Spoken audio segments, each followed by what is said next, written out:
comprehensive wastewater management plan, it's actually starting to come together. With me today, Mark Milne, Director of Finance. That's the big question out there. We know some of the work that has to be done. Sewering, there's some alternative things that we're also doing that are taking care of some of the wastewater issues and challenges that the town faces. But we're almost ready to start. Yes, a couple weeks ago the council approved the first big project as part of this plan, and that was the $8.5 million to put in some sewer lines and a pump station along the same route that Vineyard Wind's taking to put in their cabling, and so that presented an opportunity for us to get into the road at the same time that they're going to be in, which will save us close to $3 million of project cost since the road's going to be open. So yeah, we're hitting the ground. The shovels will be in the ground in the near future, and as we go forward, there'll be a lot of financial decisions to be made. All right. So the plan will be filed with the state late summer, early fall. That's got to be done first, is to do that. And then you talk about opportunities and inputs that you're looking at. The plan calls for 60 years. What really is the town going to focus on? That first 20 years? Yeah, we're focusing on the first 20 years right now, trying to project out what's going to happen with changes in technology and where costs are going to go, like construction, inflationary costs on construction and things like that. It's an exercise that's probably not worth spending a lot of time on. So we're trying to focus on the first 20 years and what we can reasonably project over that period of time. As part of that plan that needs to be submitted this fall, we have to include a section that provides information on how we're going to finance this. And we've been accumulating resources for this in anticipation of this day coming. As you know, we have a special revenue fund that we've established, which we dedicate all of our local meals tax. We dedicate a third of our rooms tax. We have the short-term rental tax kicking in as of July 1st. We don't know what that's going to generate yet. And we also have the Cape and Islands Water Protection Fund, which will just be starting as well as July 1st. So we have a number of financial resources that we've identified, and that's going to help us with kind of similar to what the State Revolving Loan Fund does. We're going to use this as a working capital kind of fund that will provide us some, allow us to carry the cost of some of the debt service associated with some of these construction projects until things like assessments come in and the rooms taxes come in, and helps pay that debt service back that we issue to fund the construction costs. Right. And you mentioned the Vineyard Wind project. We've done a number of segments on Vineyard Wind where we know that they're going to open up the roads, and by being able to lay our pipe at the same time, people don't understand that that's a cost right off the front. That $3 million is a significant savings. Yeah, yes, it is. And you really, once you go into a road like that, you don't want to open it back up for a number of years. Right. And so, yeah. As we go through this plan, there'll be other opportunities, hopefully, like that. We'll be able to get in at the same time as other utilities, and which will provide savings along throughout this program if we can identify those opportunities. Right.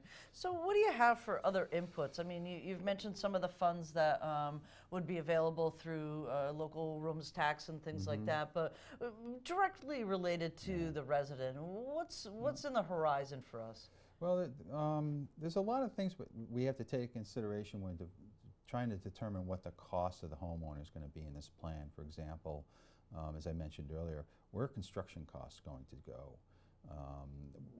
Are those going to continue to climb, as we've seen over the last few years with an improving economy? Where is innovative technology going to bring us?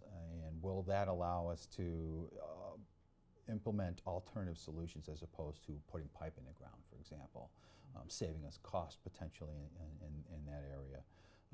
We're a housing choice community, which allows us to borrow from the State Revolving Loan Fund at 1.5%. Wow. And so where, of all of our project costs that we submit to them, going to be approved at that 1.5%, or will we have to go and issue general obligation bonds in the market, which will carry a higher interest rate?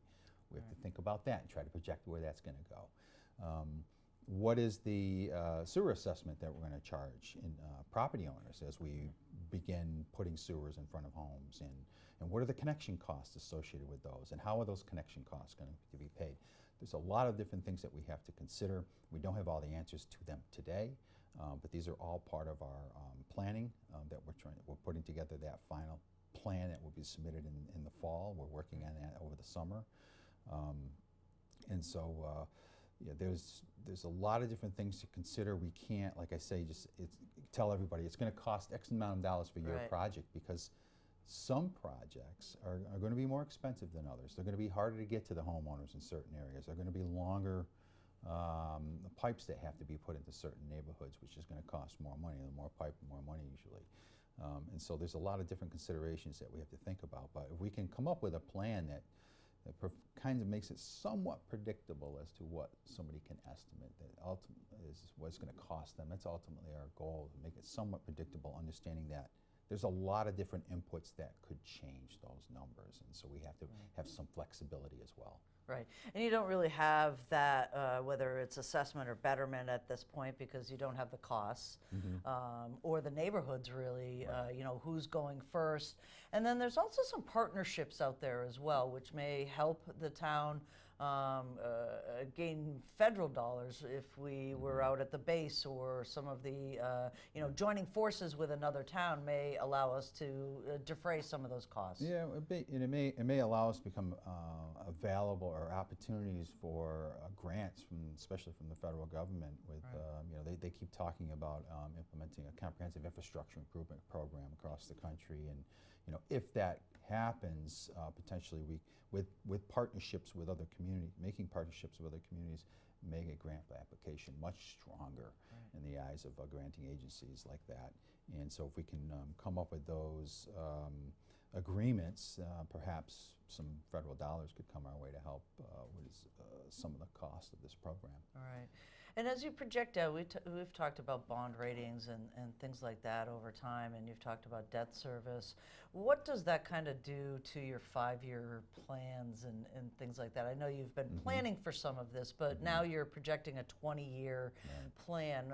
How does that fit into that type of planning? Well, this is a plan that is completely separate to our 5-year financial forecast, but we will. But then what we'll do is we'll fold this into that 5-year financial forecast. But we have the plan that we're working on is not to impact the current general fund operating budget, unless a decision is made that this program, this comprehensive water management program, we should provide some kind of property tax contribution towards this program, under the theory that everyone benefits from clean water. Or cleaner water. And so if that decision is made, then yes, it will potentially impact the operating budget, could potentially impact the tax levy, the tax rate. For example, if we were to increase the tax rate by 10 cents, which would be about $1.4 million on a tax levy, that could go a long way to providing some working capital for this program and reduce assessments to property owners who are involved in this program. But that means everybody in town is paying something towards this program. And whether or not that is something that our community is willing to accept remains to be seen. So, but we have to have those conversations. Right. And how do you want residents to kind of become involved in this process? I don't want to say that, you know, we've kicked the can down the road. We've not. We've done a lot of work, but the resident now really starts to become aware. When you start talking dollars, residents, their eyes open, their ears open, and they're really, you know, how do they start to grasp what's happening?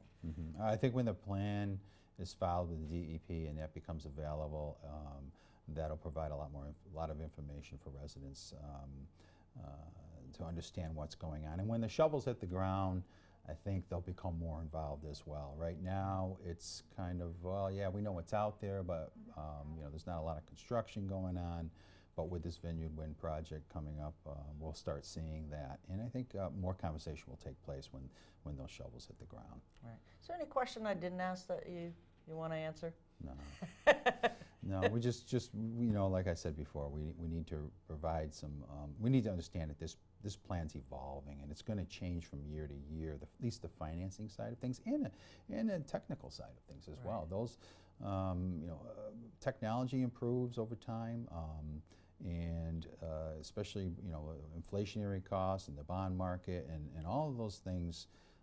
Impact what this thing is going to cost us down the road. So we have to understand that we can't provide the community a X number of dollars is going to be your contribution to this program because there's too many unknowns to do that. But what we can do is provide a framework that we're going to work within to provide the community that information as to what their estimated contribution could be under this program. So flexibility is going to be key, and understanding what it takes to put a program like this together.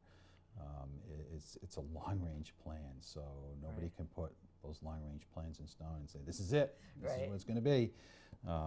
So that's what we're striving to develop, something along those lines. Excellent. Thanks so much, Mark. You bet. Yeah, thanks.